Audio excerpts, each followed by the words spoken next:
예배 참여한 여러분에게 하나님의 은혜와 평강이 넘치기를 기원합니다. 보통 우리가 말할 때에 인간은 그렇게 말을 하지만 그 인간은 이라는 말 앞에는 굉장히 생략되어 있는 많은 내용이 있습니다. 하나님과 단절된 이런 뜻이 있고요. 하나님과 관계가 깨어진 이런 뜻도 있고요. 하나님을 등진, 하나님을 알지 못하는, 하나님과 멀어진 이런 여러 가지의 말들이 그 안에 있고, 그리고 인간은입니다. 그게 성경이 말하는 인간의 의미입니다. 하나님과 단절된 인간은 근본적으로 공급받을 곳이 없으니 결핍의 존재일 수밖에 없습니다. 근본적으로 부족하고 근본적으로 결핍이 있어서, 그러니 인간이 스스로 만족하기 위해서는 바깥에서 가져다가 자기를 채워야만 만족하는 존재, 그것이 인간입니다. 저와 여러분이 누군가를 사랑하는 이유는요, 내 스스로 충분할 수가 없으니까 그 사람과 함께 그 사람을 내 속에 데려다가 만족하고자 함입니다. 여러분이 배우자를 만나서 결혼을 한 이유는 무엇입니까? 스스로 채울 수 없는 것이 있으니 바깥의 것을 가지고 나를 채워야만 살아가는, 그것이 결핍의 인간의 존재라는 것입니다.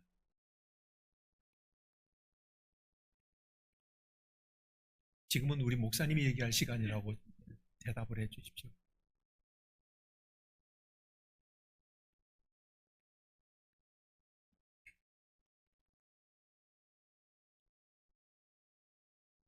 음식도 마찬가지고 바깥에서 가지고 와서 나를 채워야만 인간은 존재가 가능합니다. 그러므로 인간은 스스로 결핍된 존재라는 것을 그렇게 알고 있습니다.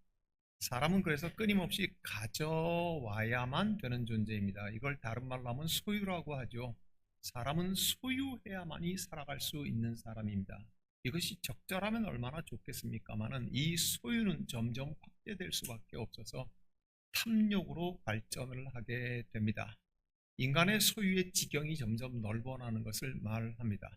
그래서 사람은 이렇게 생각합니다. 나의 결핍을 만족할 수 있는 것은 내가 많은 것을 소유해야지 만족할 수 있다고 생각하고, 그때 인간은 자유할 수 있다고 착각하며 살아갑니다. 그래서 우리는 탐욕의 지경까지 넓어지면서까지 나를 채워야만 나는 자유할 수 있다고 생각을 하는데, 여기에는 놀라운 반전이 있습니다.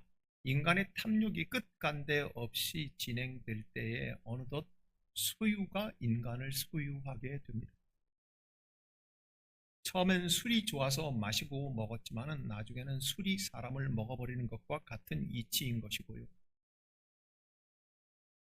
나를 지키기 위해서 권력이 필요하다고 생각하고 권력의 탐욕을 가지고 끝없이 달려가면 그 권력이 인간을 지배해버리는 일이 생기는 것이고요. 인간의 쾌락도 또한 동시에 마찬가지여서 내가 소유하는 것이 많아야만 내가 자유하겠다고 생각했지만 천만에 어느 순간인가는 그 소유가 나를 소유하게 되어버림으로써 인간은 끊임없이 소유와 탐욕의 굴레를 벗어나지 못하는 땅의 존재입니다. 무엇인가 묶여있고 여전히 결핍한 채로 아무리 채워도 만족되지 않은 채로 많은 채움이 탐욕으로 발전할 때 인간은 소유가 인간을 소유해버리는 그런 반전 속에 살아가는 땅의 존재입니다. 예수 그리스도께서 오심은 이 하나님과의 단절을 연결하기 위함입니다. 그래야만 인간은 자유를 얻습니다. 저나 여러분이나 모든가 다 필요한 것들에게 묶여 있고요, 결코 자유할 수 없습니다. 그것은 하나님과의 단절입니다. 그것이 결핍입니다. 예수께서 이 땅에 오시면 저와 여러분을 하나님과 연결하기 위해서입니다. 그래야만 인간은 근본적인 자유를 얻습니다. 요한복음 8장 31절 32절에는 우리가 익히 잘 아는 말씀이 있습니다. 너희가 내 말 안에 거하면 너희가 참 제자가 되고 진리를 알지니 진리가 너희를 자유케 하리라고 하시는 말씀입니다. 너희가 내 말 안에 거한다고 하는 것은 거룩한 울타리가 쳐져 있는데 그 거룩한 울타리에서 스스로 자원하는 복종함으로 살아간다면 그런 뜻이겠죠. 우리는 그것을 하지 못해서 결코 자유롭지 못한 하나님과의 단절된 인간, 결핍의 존재라고 하는 것을 우리는 인정하지 않을 수가 없습니다. 예수 그리스도께서는 우리를 자유롭게 하시려고 진리를 알지니 진리가 너희를 자유롭게 하겠다고 하시는 말씀은 즉 하나님과의 깨어진 관계를 연결시키겠다고 하는 말씀입니다. 예수께서 요한복음에서 이 일을 계속해서 말씀하십니다. 요한복음은 예수가 누구신가입니다. 예수가 왜 이 땅에 오셨는가요? 그가 무엇을 하셨는가를 설명하는 책입니다.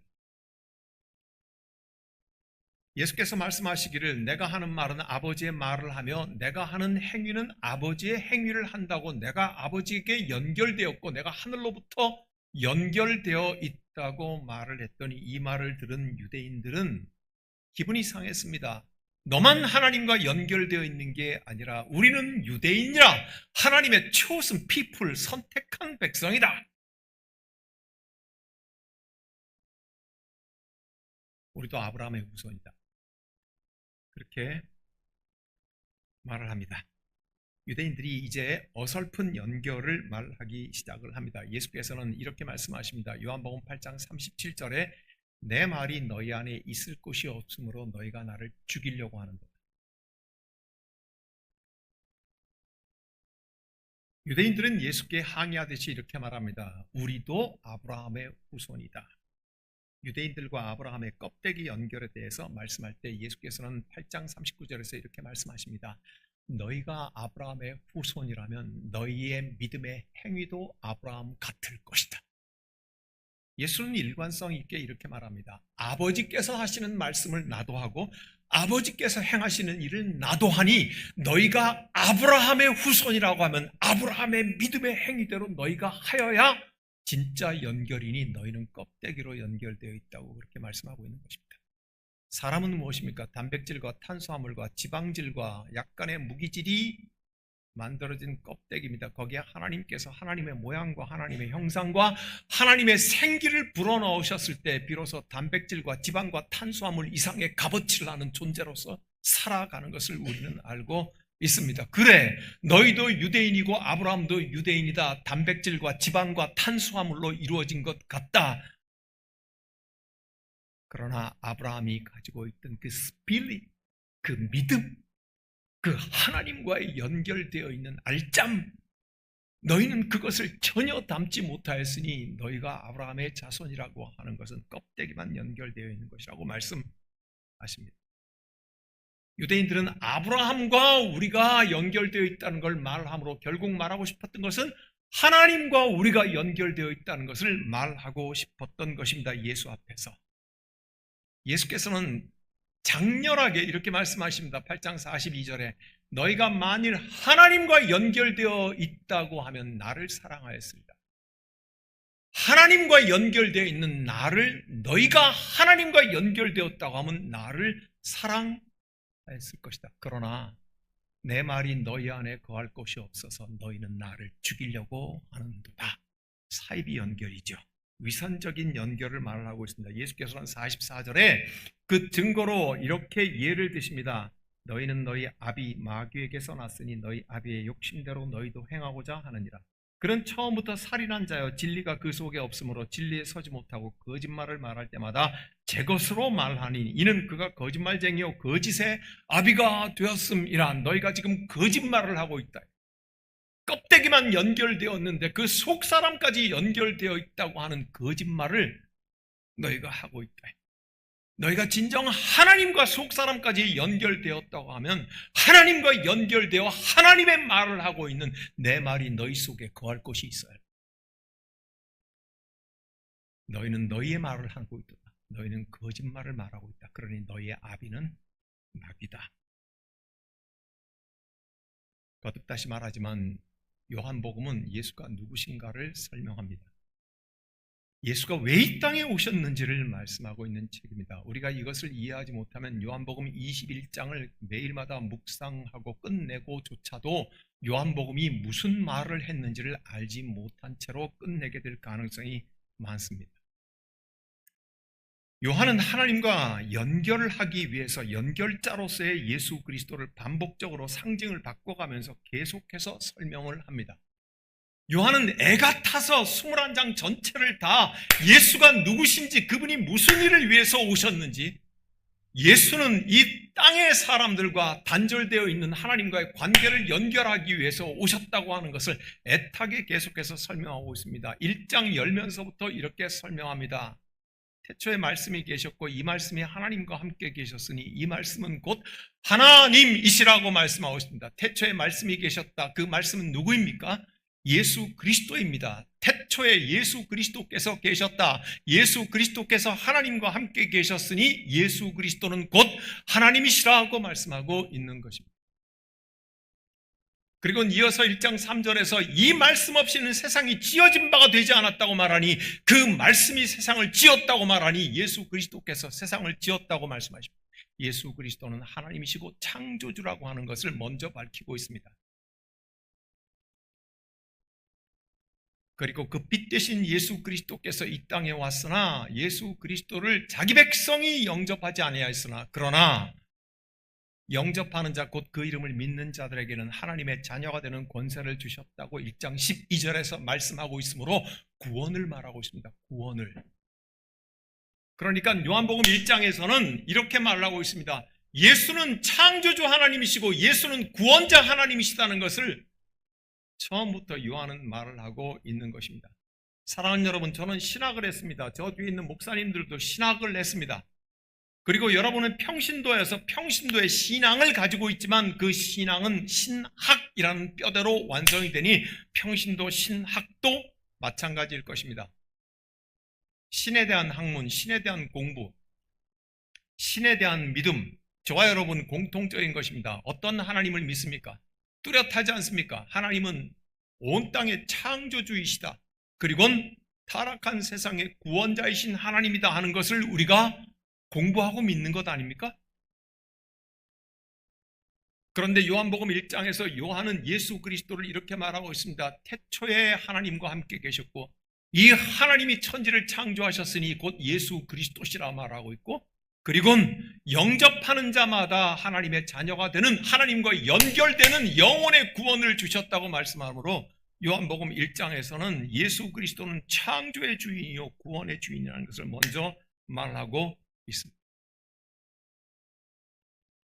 그리고 나서 요한은 말하기를 세 가지로 말을 하고 있습니다.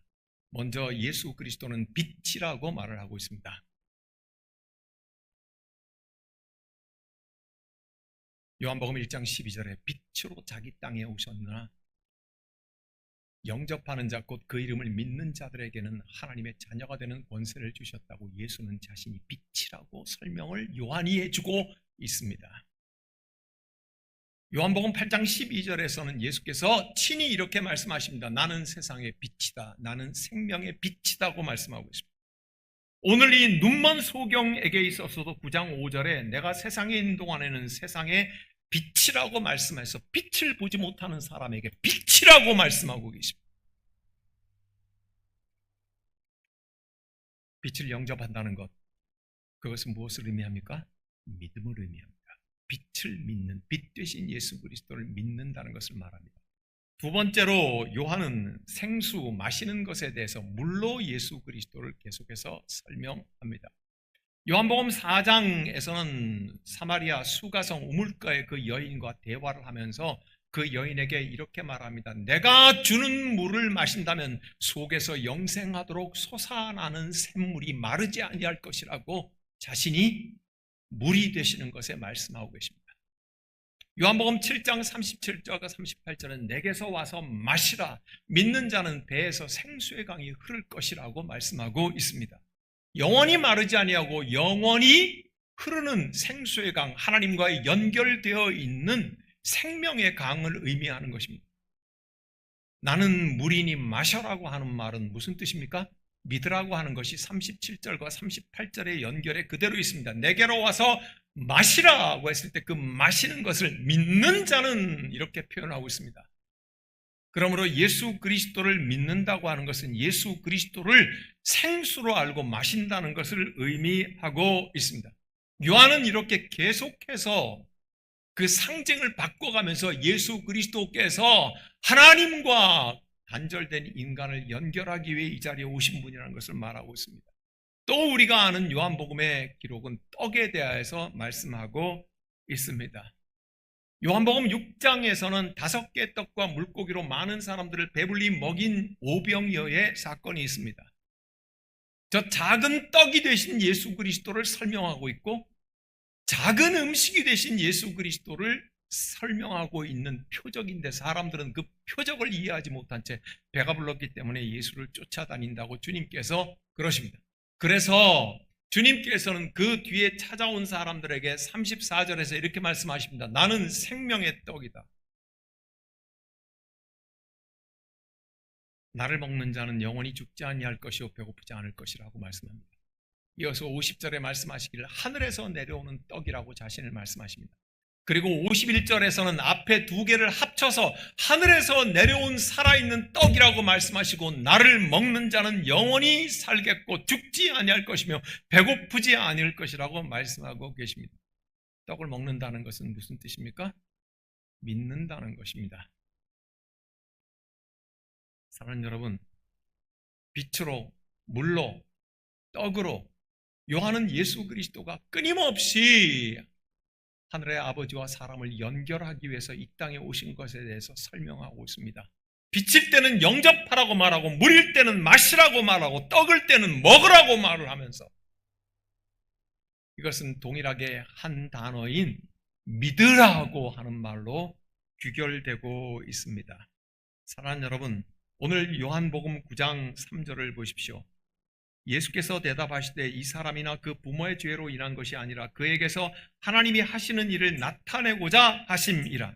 이 사람에게서 나타내시려고 하는 하나님의 일, 예수는 그것을 위해서 온 자라.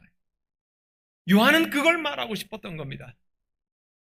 사랑하는 여러분, 날 때부터 태어난 자에게 사람은 이렇게 묻습니다. 저 사람이 잘못해서입니까? 부모의 잘못입니까? 누구 탓입니까? 라고 물을 때에 하나님께서 행하시는 일을 보이기 위해서 예수께서 이 땅에 오셨다고 예수가 누구인가를 설명하고 있습니다.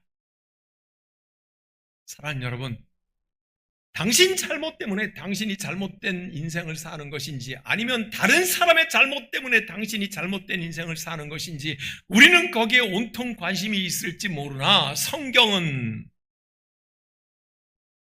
저와 여러분 가운데 예수 그리스도께서 하시고자 하는 일, 그것을 드러내게 하려 하심이라고 말하고 있습니다. 저와 여러분들의 눈을 뜨게 하시려고, 저와 여러분의 귀를 열어주시려고, 저와 여러분을 하나님과 연결되게 하시려고 떡으로 오셨고 물로 오셨고 빛으로 오신 예수 그리스도를 말하고 있습니다. 사랑하는 여러분, 요한복음을 통째로 삼키고 묵상하는 일이 저와 여러분들에게는 마지막에 떡으로 남길 바랍니다. 물로 남길 바랍니다. 빛을 영접하는 일로 남아있기를 바랍니다.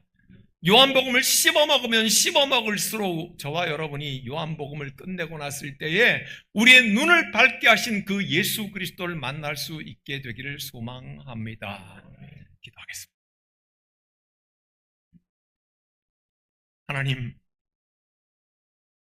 하나님과 연결시키시기 위해서 연결자이신 예수 그리스도로 이 땅에 오신 것을 요한복음은 우리에게 거듭 반복하고 있습니다.